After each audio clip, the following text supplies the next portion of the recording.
Hey, what's going on? Chances are, if you find yourself in an area or in a situation where exposure is a problem, then there's probably a couple of crappy decisions that went into that. And the first and foremost is preparation. So if we can think about what may happen, maybe some of the worst case scenarios, some of the best case scenarios, then we'll be able to much more easily prevent the possibility of exposure and then the need for thermoregulation. So if it's hot right now, right, my body's gonna thermoregulate and get really hot because I'm wearing way too much stuff.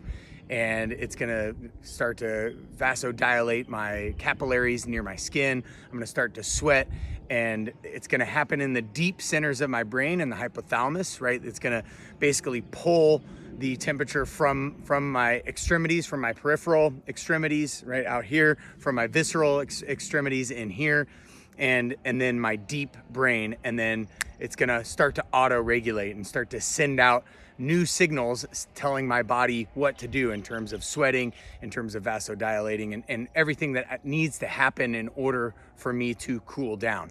Well, the same goes if it's freezing cold out here and we have far less on us than we should have, right? If I don't have some of these pieces of clothing and it's really cold out, okay, I won't do that.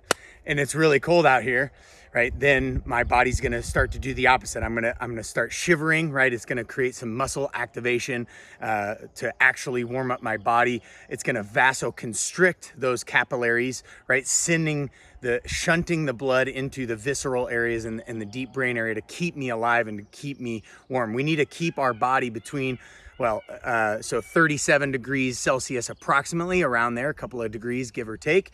And then the same thing, 98.6 degrees, a couple of degrees give and take Fahrenheit in order for my body to function normally. If I start to go up too high, if I start to go down too low, then I'm gonna start to get drowsy. I'm gonna start to be out of it. I'm not gonna make very good decisions. And I'm gonna start to begin that dive into death that is coming from exposure. So again, preparation is key. A couple of things that you're going to want to do immediately or right away is dress in layers. Always dressing in layers is going to give you that opportunity to then shed those layers or put those layers on if you're going to be out in an area where you could potentially die from exposure. And so that just means you're in an area where you don't have a thermostat in your home that you can begin to regulate your temperature with an external source. So the thermostat in our homes, unfortunately, has put the human in a sort of a predicament where we're used to this sort of mainstay temperature of around 72 degrees Fahrenheit, which I can't even do the conversion for Celsius, but I'm sure if you're watching it, you know it, right? But it's that nice, it's cool enough where I don't have to sweat to stay cool, yet it's warm enough where I don't have to put on a bunch of layers or do things in order to keep me warm. So again, if you find yourself in a situation where you must survive because exposure, right, you're naked, literally, potentially, or figuratively, you're naked, you don't have, right, things to keep you warm or things to cool you off, then most definitely it is a survival situation. So we could think about all the regrets of not preparing well enough, not maybe having a map, not knowing where we're going, not packing, some proper supplies, or we can start doing something about it. So the time to regret happened prior to. That should have been around the time of preparation, where you could have thought through the worst case scenarios and kept yourself from the exposure problem that now you're encountering. So let's say you're in that exposure problem. Well, it'd be really awesome if you had a backpack, if you had some water, right? So hydration is gonna help you cool down your body if you need to. As well, it's also hydration is necessary for you to stay alive, and that's probably a different survival topic in terms of finding water and all of that stuff. At the same time, right, if you're going to be sweating profusely because you're in a hot, humid environment, right, then that exposure is actually going to start to bring your core temperature up, and then that's a problem. So obviously less activity, finding shade, getting out of the sun, because the sun is going to actually warm us up, right? Especially that direct sunlight, but even the sun, you know, reflecting off of the ground, reflecting off of the sides of cliffs or something like that, will also increase our temperature dramatically. So figuring out a way to shade yourself, to lower your activity level, to find a water source if you don't have a water source, that's again the first thing, right? You can dress in layers. The next thing is to bring a backpack, and with your backpack you should have water. And then something that I also bring with me on any trip that I take is a water filter. So if I do find a water source, I don't want to, you know, die of crapping my brains out because I drank bad water. So I want to be able to filter that water. Yeah, so you can also boil the water. You can also get iodine tablets, and that'll work too. But it's just really easy. If you have a water filter, you drop that water filter in and you start pumping clean water immediately into your water source, where you don't have to do a bunch of extra work, because again, it's exposure that you're worried about. So doing extra work is exposing you even more. So again, preparing ahead of time is going to be crucial for keeping yourself from a really crappy situation. Now, I'm in a pretty decent situation here. The big concern that you would have in like a wooded area is deadfall. So if you want to actually take a look, so you got some dead stuff, but then there's a lot of deadfall right there. Some of it's been chopped down, some of it fell down. And then if you can see, right, so there is actually a tree that snapped off because it was a dead tree. It snapped off about halfway up that ponderosa pine. And if I set up my little shelter below that, well, now I'm dying not of exposure, but I'm dying because I put my shelter in a really crappy position. So not setting up your shelter or anything around and under deadfall, finding nice alive trees, that's going to be highly protective for your shelter. So let's go ahead and get into some of the shelters that we can create, whether it's shelter to keep us warm or shelter to keep us cool. All right, so what we have here is a quick down and dirty lean-to to give us a little bit of shade, a little bit of protection from the elements. What we haven't done is waterproof it. I also haven't dug out and built up the ground. So obviously we can lose a lot of our core temperature through the ground. The ground will literally suck that right out of us. So I'm going to want to build it up. There is a pretty decent thick layer of loam right here, so it's going to do a little bit to protect and insulate, but I'm going to want to really build that up if I'm in a survival situation. So you can kind of see from the top, and most of this is dead wood, so obviously you also got to be careful that you don't weigh down that center wood right here too much, because if it snaps and lands on you, then that's not going to help out your situation at all. Another thing that is really not going to help out your situation, so if you look over here, so this is poison oak. So notice I would be sleeping under here, or I would be protecting myself from the elements underneath here. And then right next to that, it'd be really easy for me to reach over and take a bad situation and make it way worse. So a couple of things you want to note, right? So it's the three leaves right there. And oftentimes poison oak will grow at the base of trees. And so obviously if you look here, we pull way back. So this is a beautifully, I mean, obviously that's a broken branch, but this is a beautiful live oak, and the chances of deadfall coming from the live oak are going to be far less than coming from some of those dead trees that you'll see over there. And those are all dead manzanita over there, and then you got some live pine beyond, and some live pine over there. So those would be great places to begin your shelter as well. All right, a couple of other things you want to note. You want to see how the fall line is, because if we're going to set up our shelter, what we don't want to do is set up our shelter in the middle of where a stream will be created if there is some sort of water, right, downpour or whatever that happens. One, we're going to get wet, and that's going to hurt our exposure even more. And then the other is obviously you don't want to drown or worse if there's some sort of flash flood or something like that. So what you can see here is the water is probably going to drain off down that way. Because the fall line is going, it's all coming down here, but it's going to actually drift off there. There's actually just a natural rise in the earth right here, right as it's coming up to this tree. So it's going to put me, and if I build up my bed, right, so I get myself six inches to a foot off the ground, well, then I'm going to be even more protected from any sort of downpour. But clearly, if there is a downpour, right, I need to waterproof this. So the best way, we're going to start with regular wood. Live is going to be better than dead. And then from there, then we're going to start putting actual leaves and, breaking off some of these branches to put over the top to try to waterproof it as best as possible. All right, so let's say you thought ahead a little bit and you thought, well, 2 is 1, 1 is none, right? And so I've got more than one blade here, so that'll be my 2 is 1 for some sort of cutting source, this is always good to bring around, right? And you could just clip it right here on your pocket, and then you have something with you in a hiking scenario or a backpacking scenario or something like that. If you're not bringing a multi-tool and a knife and maybe even like a hatchet or some sort of digging tool or whatever on a backpacking trip, you're probably setting yourself up for failure instead of success.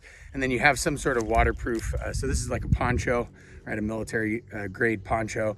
And then you got yourself some 550 cord. So the beauty of 550 cord, if I cut it open, right, there's a bunch of other string inside of the 550 cord itself. But then even just like this, right, it's going to be pretty good. So we can make a really quick shelter just out of these two materials here. And then obviously I like to have a nice cutting source just so I can cut my 550 cord. But if you don't have that, I'm sure you can figure out ways to jam rocks together and figure out ways to sever the line. But if you brought this and you forgot to bring a cutting source, shame on you. All right, so here's a great shelter to allow air to pass through, because air is either going to go uphill or it's going to go downhill. So this will keep you cool in the summer or if you're overheated, but it's also going to give you shade. So you can see the airflow can pass all the way through and out the other side, but it also is going to protect you from the sun. Now, clearly, if you're trying to keep yourself warm, to go ahead and, right, you'll climb in there.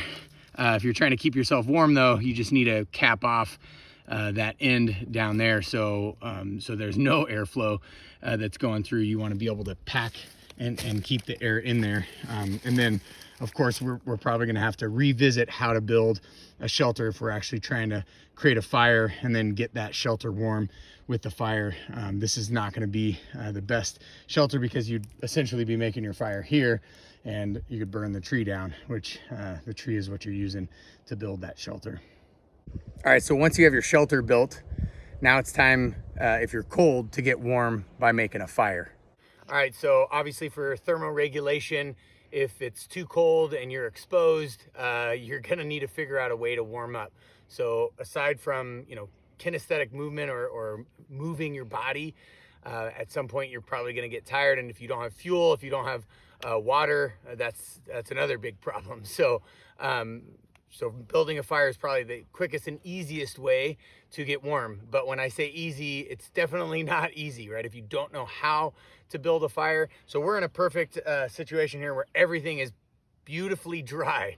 But oftentimes, if it's raining or snowing or something like that, it's going to be a bit of a different setup. So understanding 2 is 1 and 1 is none, right? So if we look here, I always carry at least 2 lighters with me. Everywhere I go, try to have backup matches. If you can, waterproof matches. There's some other really cool fire starting material. But for me, nothing beats the lighter as long as they stay dry. And nothing beats the matches as long as it stays dry. Then if you come over here, you got to have some sort of tinder, some sort of dry fire starter. So I brought, toilet paper, which in the midst of COVID-19 is highly coveted. At the same time, I'd much rather wipe my butt with this and use this to keep me dry and warm. The other thing is really crappy books, and I'm not saying that this is a crappy book, but I am going to use this book to light because it's nice and dry as long as I keep it dry. And then we want a sort of a crescendo of fuel. So we start with the really small fuel, so tinder, and then small kindling, and then we get bigger and bigger and bigger as we go. So here we go. So we want equal parts air and fuel, like a good 50-50. So we crumple it up nice and loose, not super tight. We also don't want to just lay it on it because then that's going to blow away. All right. Obviously the wind, you want to get into a wind protected area. Wind is going to cause a problem for starting the fire, but then be amazing once you get the fire really going. So I think that's going to be enough tinder for this fire because everything is super dry. So then we stack like a teepee. So I do teepee log cabin. So as the fire gets bigger, I start to create a log cabin. But at the beginning, I create a little bit of a teepee. And so what we want is these nice dry sticks, or even this bark, right? If I can break it up to real fine pieces, to be able to light right away after. So small first, right? Yeah, always small first after my tinder lights up. Okay, so do a couple more pieces on here. So obviously lots of air, you can breathe real easy. And then what do we want to do? Do we want to do matches or lighter? I would do lighter. Okay, so we'll do lighter. There it goes. And so I put it on a couple different sides. There's some green in there for some reason. Yeah. I don't know how that happened. And there we started a little fire. That's right.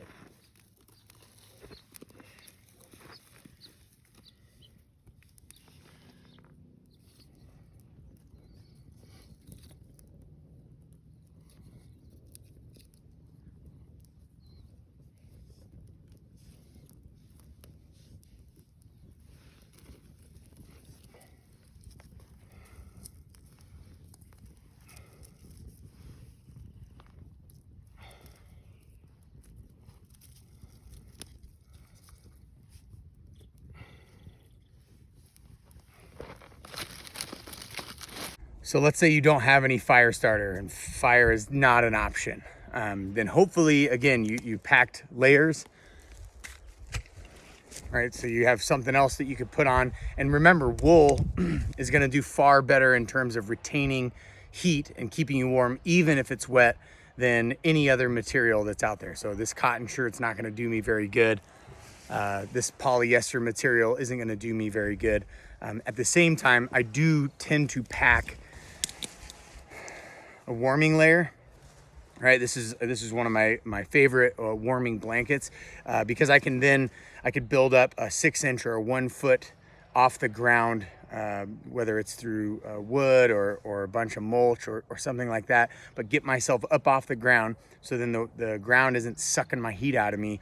I can lay this on it and then wrap myself around with this, and then I have that covering to cover me from any sort of rain, any sort of weather, any sort of wind, right? And I've blocked off the entrances.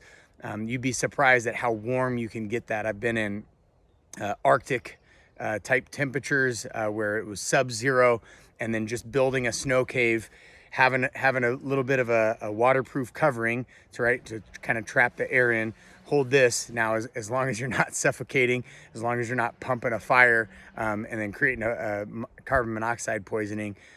It's pretty amazing how warm you can get that thing, and before you know it, you're starting to melt the walls, and they're starting to solidify into ice, and then just keeping yourself up off that ice, keeping yourself away from all the wetness, keeping yourself as dry as possible. It's pretty amazing how fast you'll warm up. And then of course with the fire, you're gonna wanna think of like, okay, where is the smoke gonna go? If where the smoke is going is where the sparks are going. So I just don't wanna put the sparks into a wooded area that's super dry, that's gonna then burn down if I'm trying to stay warm. Now at the same time, if you wanna think about signal fire, if it is your survival and you know you're the furthest place from humanity, the furthest place from any structure or whatever, a little extra fire is probably not going to be so bad. It's going to be far easier to find somebody who has a bigger fire with more smoke. At the same time, again, you may not have the fire starting materials, and to start a fire with wood, to start a fire with, you know, a flint rock or something like that, the time to learn that is not the survival situation. At the same time, it's pretty amazing as well what the mind can do and how the human can adapt to make sure that human survives. So don't count yourself out if you haven't learned it. It's just going to be, you're trying to create a friction fire, right, by rubbing sticks together, and then that friction is going to light your tinder. So you better have some super dry tinder that lights up really easy, and you better get that friction real high. So then there's like the bowstring method, and there's a bunch of different methods that you can use. But we won't go into that here. Again, I think the main key for your survival and the main key for you to thrive is to prepare ahead of time. So always 2 is 1, 1 is none. If you're going to go out on a hike, number one, you shouldn't get lost if you know how to navigate. And so again, land navigation in day and night, that's a whole different topic that we can dive into. But that's going to keep you from needing that survival situation, as well as packing the right materials just in case you get stuck a little bit longer, and then acting fast once you realize you're in a survival situation. So a real quick story. So we were up in Bridgeport, California, doing mountain warfare training with a unit that I was with, and we had a couple of guys with us, and they happened to get stranded. They got left behind. The leadership did a horrible job of communicating, and so there's 2 guys that got left behind, and they had to hike 10 miles through woods. There was no structures around, no other way to get out. Now, thankfully, they knew how to get out, but they also acted fast. They saw this. They knew that it was a survival situation. So it happened to be really hot. It was during the summer. And so immediately they, instead of holding to the uniform standard, right, they took off their blouse. They just had a light t-shirt. They created shade with their blouse to kind of protect them from the sun. They tried to make their pants as breathable as possible. They loosened up their boots, and then just had it tight fitting around the foot, so they could still retain that footwear to protect their feet when they were walking through, but to allow breathability, to allow that sweat to actually cool them down, and they conserved their water. And now, by conserving their water, I don't mean that they waited forever to drink the water. When they were thirsty, they drank that water.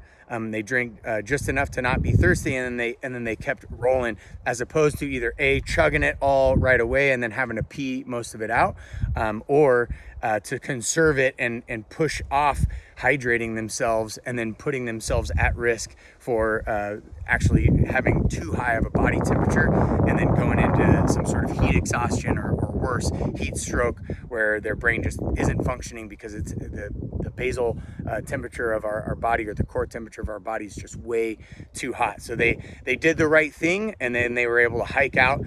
They ran out of water about halfway through their hike, and then the rest of their hike they came down. Needless to say that they were very upset, but thankful or grateful to say that they also acted quick. As soon as they realized that they were in a survival situation, they acted accordingly to save themselves. And what they didn't do is, obviously, with the miscommunication, one, they could have stayed there, and if they were lost, then probably staying there would have been a better call, because that unit would have been able to go back to that position.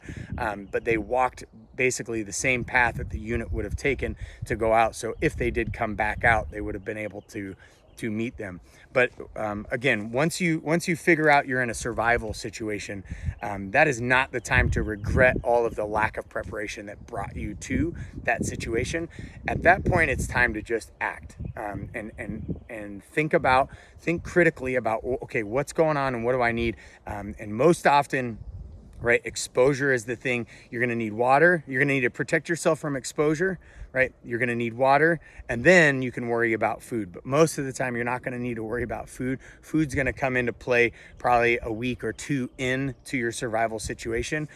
So first, building that shelter and then continuing to build on that shelter. Or if you have a plan to get out, if you do have a map, if you do have a compass, you do know how to find your way out, or you do know which way to go toward civilization, because you understand, cardinal directions and where you came from and all of those things, then by all means, you need to act on those to save yourself. So that's survival, and that's thermoregulation. Now, clearly, if you're preparing well, you're not going to have a thermoregulation problem. That means you're going to be packing some sort of warming layer. You're going to be packing some sort of waterproof, like poncho type thing, or you got a couple of trash bags or something like that you can protect yourself from getting wet. You're gonna have layers on, and hopefully layers that are natural fibers. And if they're not natural fibers, you just need to know that once they get wet, you need to hurry up and dry them off or protect yourself from getting wet, because those non-natural fibers are not going to protect you as well as the natural. Well, and I shouldn't say natural, because cotton's natural, and that's not going to protect you well either. Than wool, right? Wool is going to protect you the best. I like to, I'm always carrying a backpack, and then in that backpack, I've got one water source. I've got another water source, right? So I'm always packing about 1.5 times, if not double the amount of water that I need.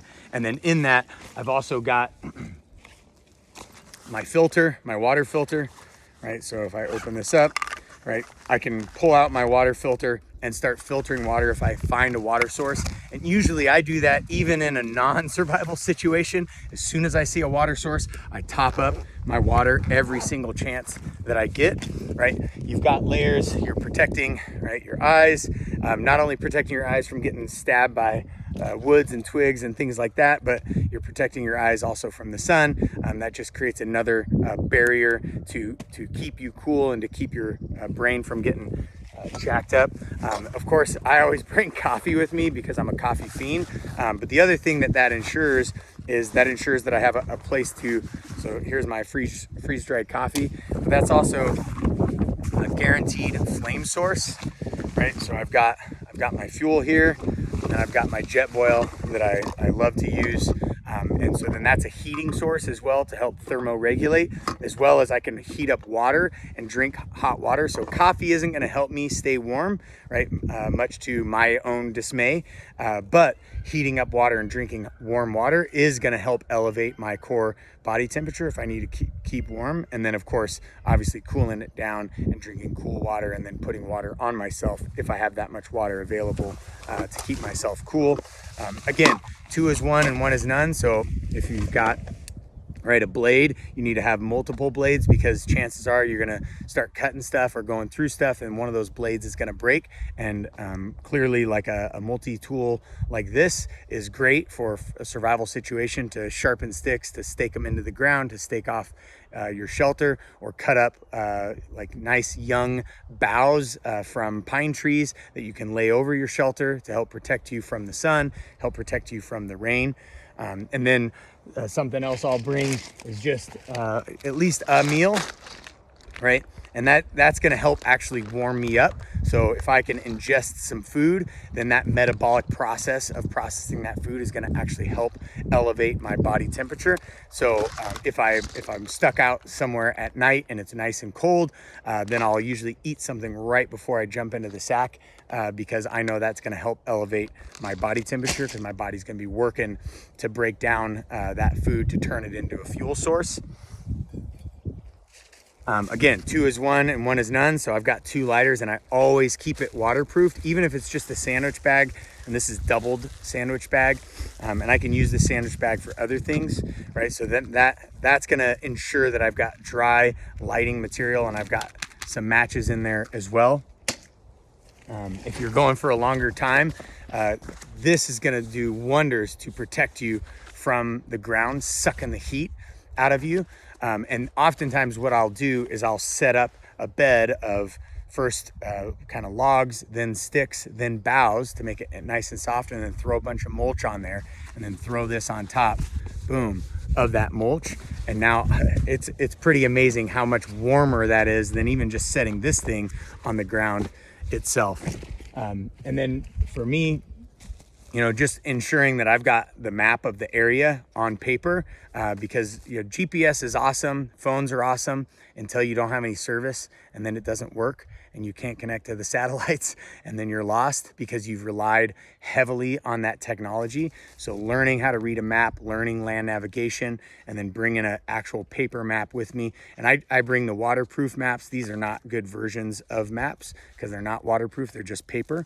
And then I usually always bring something to write with, and something to write with means I also have something to wipe with, and it means I also have something to start a fire with, right? As long as I keep it dry. So I double bag it, or I Ziploc bag it.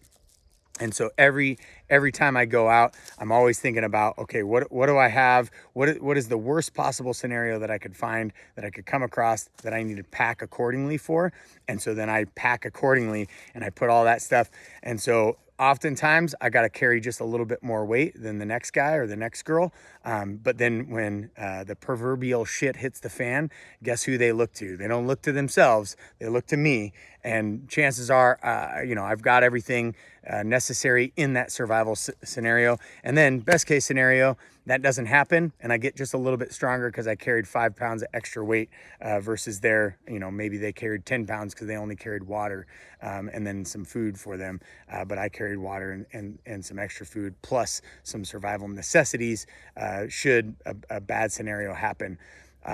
Probably the more common scenario is you get way out in the middle of nowhere. You know where you're going, but then you jack yourself up. And so if you hurt your leg, obviously catastrophic bleed, we handle that first. Then we set, you know, broken bones or things like that. And I'm not saying put them back into place, but we stabilize that broken bone area or whatever. And then we're building up a shelter, building up our bedding so that we can keep ourselves thermoregulated, because that's the time when you go into shock. That's the time when it's even harder to keep yourself thermoregulated.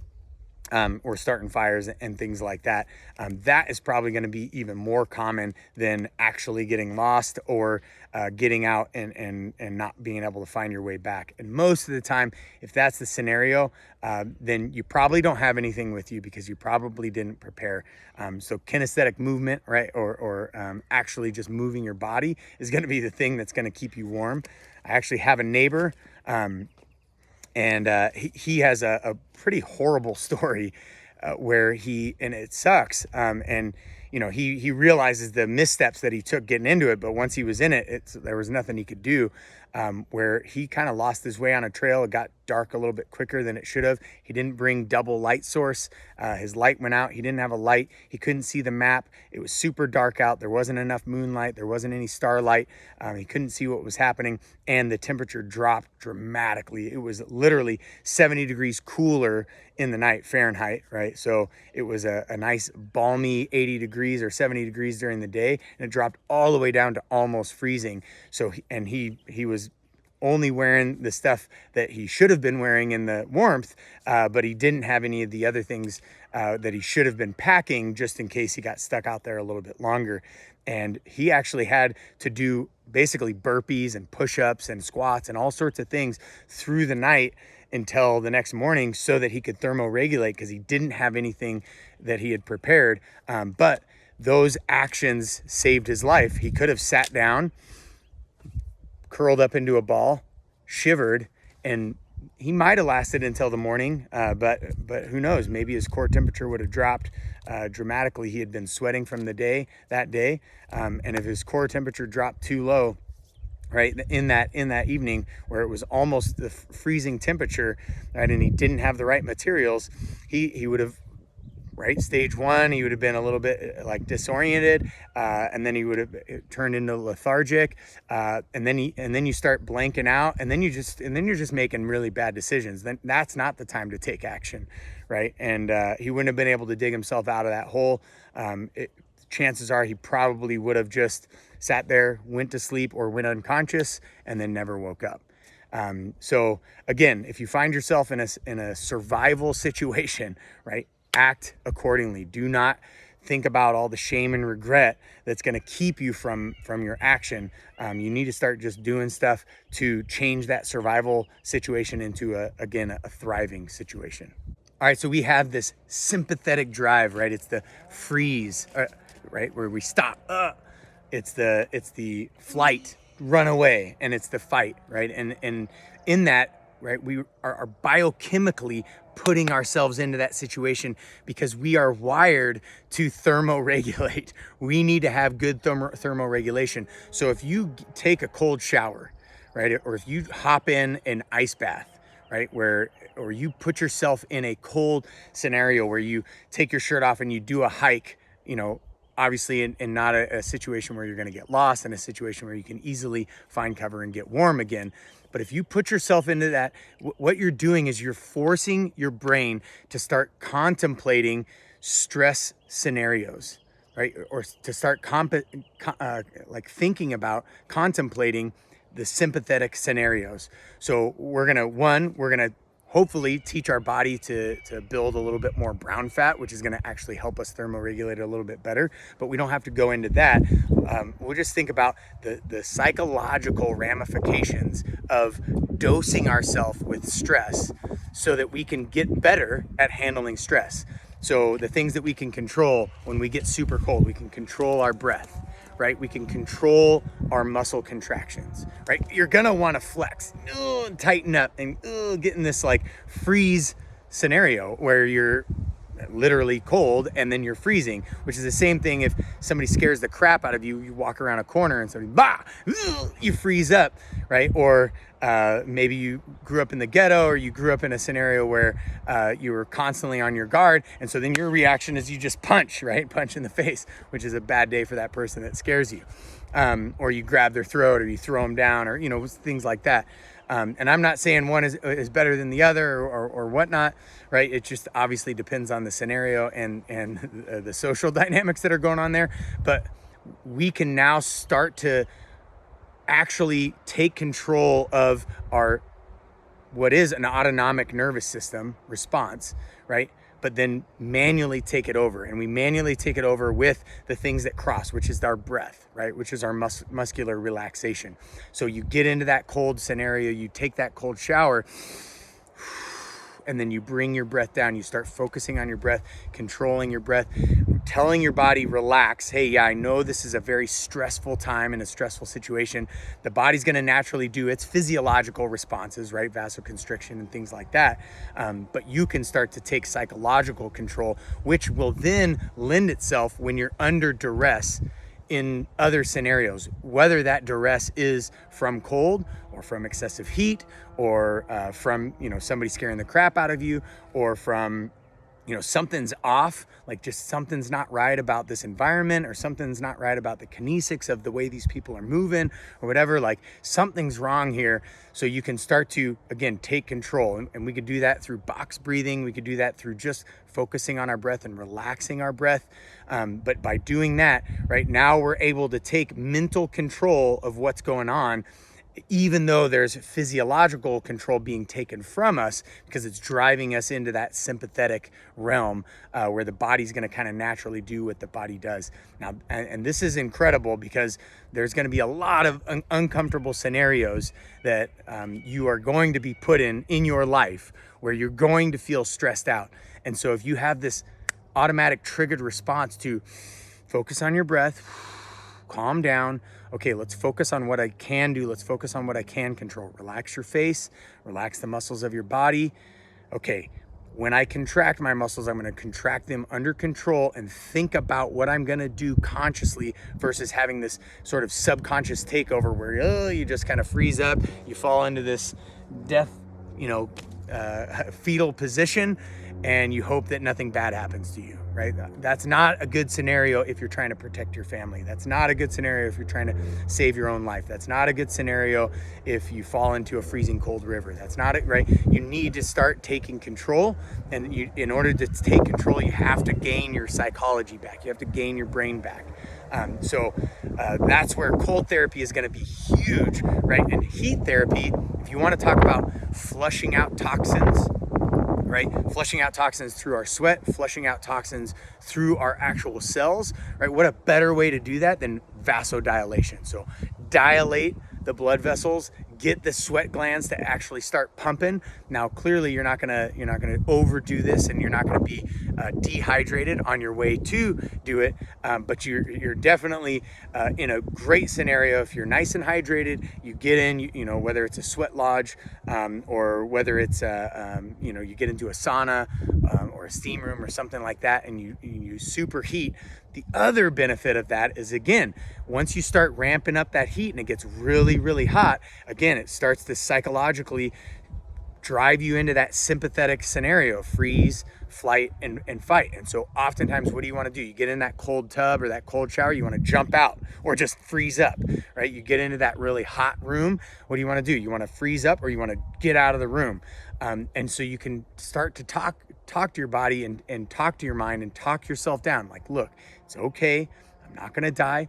I'm hydrated. Everything is good. I've got control. I'm able to think coherently and think clearly. And if I get into a scenario where maybe it's too hot or maybe I'm losing too much water for too long, then yeah, I can take a step out and not do it. But man, both heat and cold and kind of extreme versions of it. Obviously, you don't want to burn yourself, and obviously you don't want to go hypothermic, but putting yourself in those scenarios, to put your brain in those scenarios, to then start walking through how can you handle stress, right? This is not comfortable. How do you handle this time of discomfort? So then when you have other minor times of discomfort, you're like, yeah, this isn't really all that bad. At least I'm able to thermoregulate. At least I'm not freezing. At least I'm not experiencing freeze, flight, and fight. Right? And so you're able to bring yourself back into control of that sympathetic drive that will tend to happen, and you bring it into the parasympathetic, and you're able to take control through your breath. You're able to take control through your mind. And so both cold therapy and heat therapies are going to be helpful with that. And then, of course, heat therapies from just a vasodilation standpoint, where I can bring heat to a particular muscle or a strain or a sprain or something like that, and it's going to vasodilate and help try to drive those toxins out. Or I can bring cold to a massive inflammation, right? That's now becoming a limitation for me, and so then that cold is going to actually bring that swelling down because of vasoconstriction, right? And so now you're starting to understand, and you can start to use heat and cold and our body's natural abilities to thermoregulate as an advantage, and something not just to survive through, but to thrive with.